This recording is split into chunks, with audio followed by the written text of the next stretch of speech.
after this. This is the NFL, and it's on EA Sports.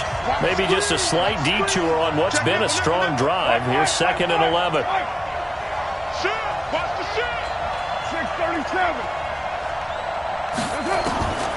Shotgun now for Carr. And Brown's got it. Touchdown, Broncos. Marquise Brown hitting double digits with his 10th touchdown of the season. And the Broncos push further out in front.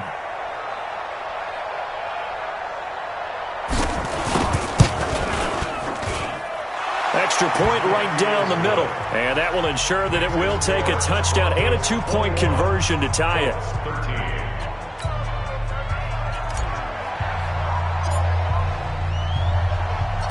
Out is the kickoff unit as they run up and send this one away.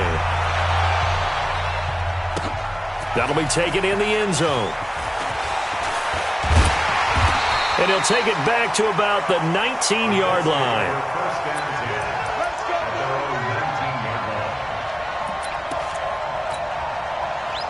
The Colts come to the line ready to start their next drive. And last time, one-play interception, so this offense, they should be fresh. That's a good way of putting it. And I can't wait to see what they decide to do with play calling, because a one-play drive where you throw an interception, a lot of people think the very next time out, run the football, don't give them a chance. Maybe play action? I think maybe you go play action, show your quarterback, get a little confidence in it, and let him fling another one. And he's going to be intercepted a third time. Picked off by Alec Ogletree. You hear me laughing, partner, and I'm not laughing at the situation, but sometimes you just get yourself into a rut. It's hard to shake yourself out of it.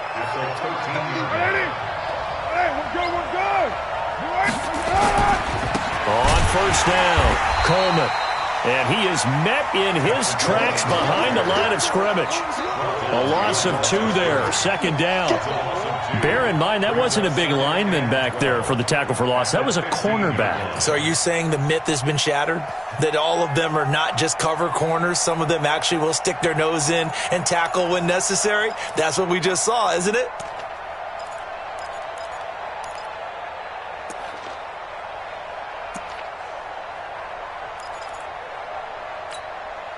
First play of the drive goes the wrong way. Here's 2nd and 12. They stay on the ground. Again, it's Coleman. And he'll take this one down near the 15. The 2nd down play, not much better than the first. Just a gain of 1 there. And that last carry puts him right at 100 yards for the game. So how has he done it? Because he's been patient, followed his blocks, let everything develop, and then burst through for big gains.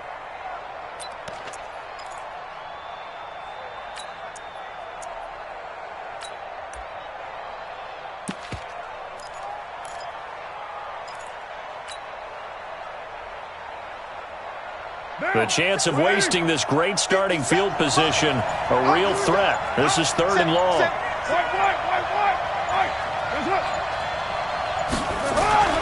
Now Carr. They're going to Gallman here on the screen. And he'll be brought down well short of the first at about the 9-yard line. The screen good for 6, but it's not enough as it leads to a 4th down.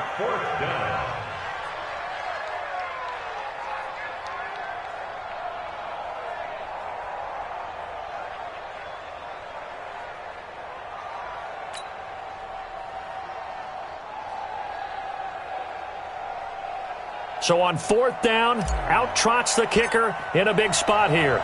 This to make it a 2-score game.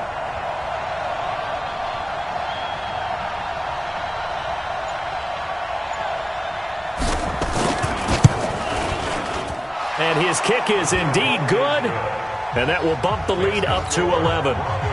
A big one there. That gives him a little cushion and makes it a 2-score game. Yeah, bled a little time off the clock, put some points on the board. It's not totally out of reach yet, but it has to feel pretty good to them right now because as a defender, you go out on the field and say, guess what? You can put some points on the board, but that won't beat us.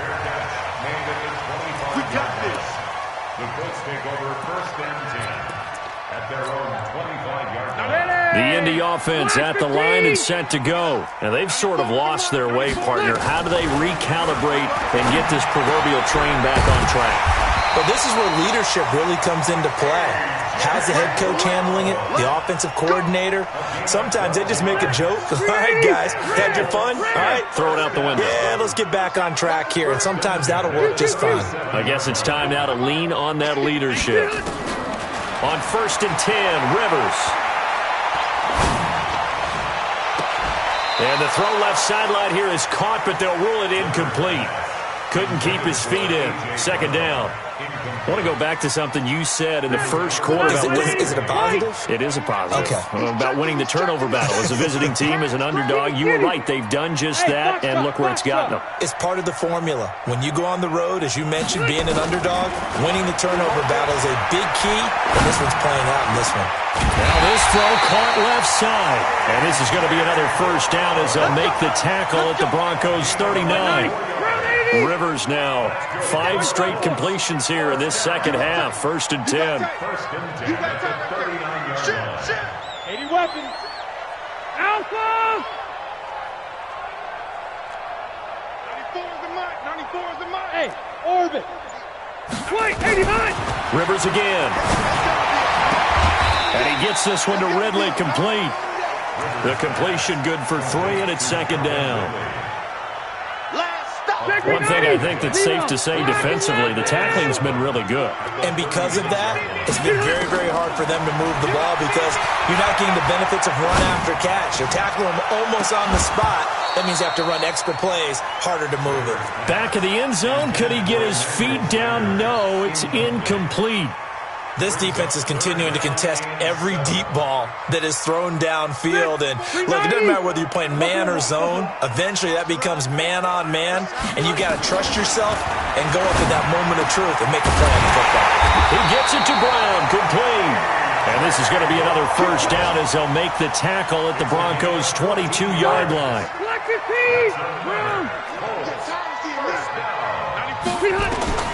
1st down, Rivers. And this is intercepted, and that should do it. Picked by Nick Kwiatkowski. And a big turnover there as his guys will get the football back. And they'll try to squeeze in one more play here before the 2-minute warning. They begin the drive with Coleman. And some room for him there as he'll take this up to about the 15. So it's Bronco football as we get you reset here. And no doubt what they're looking to do is just salt away the final couple of minutes and escape with a win. And not much there at all. He's up only to about the 16-yard line. And now with 1:52 to go, we get another pause in the action. A timeout here defensively.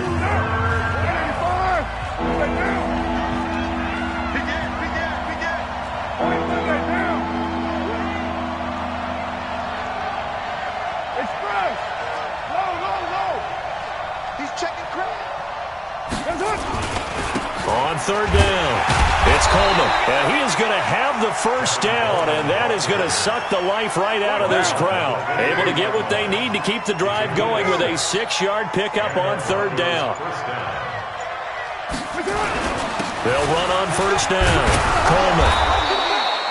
He'll get a nice chunk there on the 1st down run, and it's 2nd and 4. So they come up on 2nd down, and they can get another run like we just saw. Will likely put an end to this thing. Carr going to look to throw. It's caught. Smith. That catch good for only a yard, and it'll be 3rd down.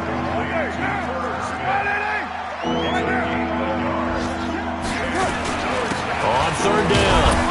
It's Coleman, and this effort won't be enough as they rally up to stop him a couple of yards short. So this one will wind up a Denver victory, and it was their defense that really made the statement after the break. They pitched the second half shutout. Yeah, think about the team that just got vanquished. They did score in the second quarter. Do you think they thought at all that that would be their last points of the game? No, but what a second half. The adjustment, whatever they did in the locker room, it certainly worked. It certainly did, and you're exactly right. Whether it was an adjustment, whether it was just more focus on what they planned to do going in, whether they just played better, whatever it was, it all came together in the second half, and no points were allowed. That's a great way to close them out.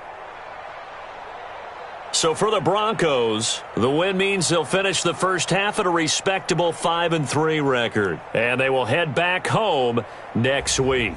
Meanwhile, for the Colts, they dipped to 2-5 now with the loss. And they'll try to rebound next week as they head to Heinz.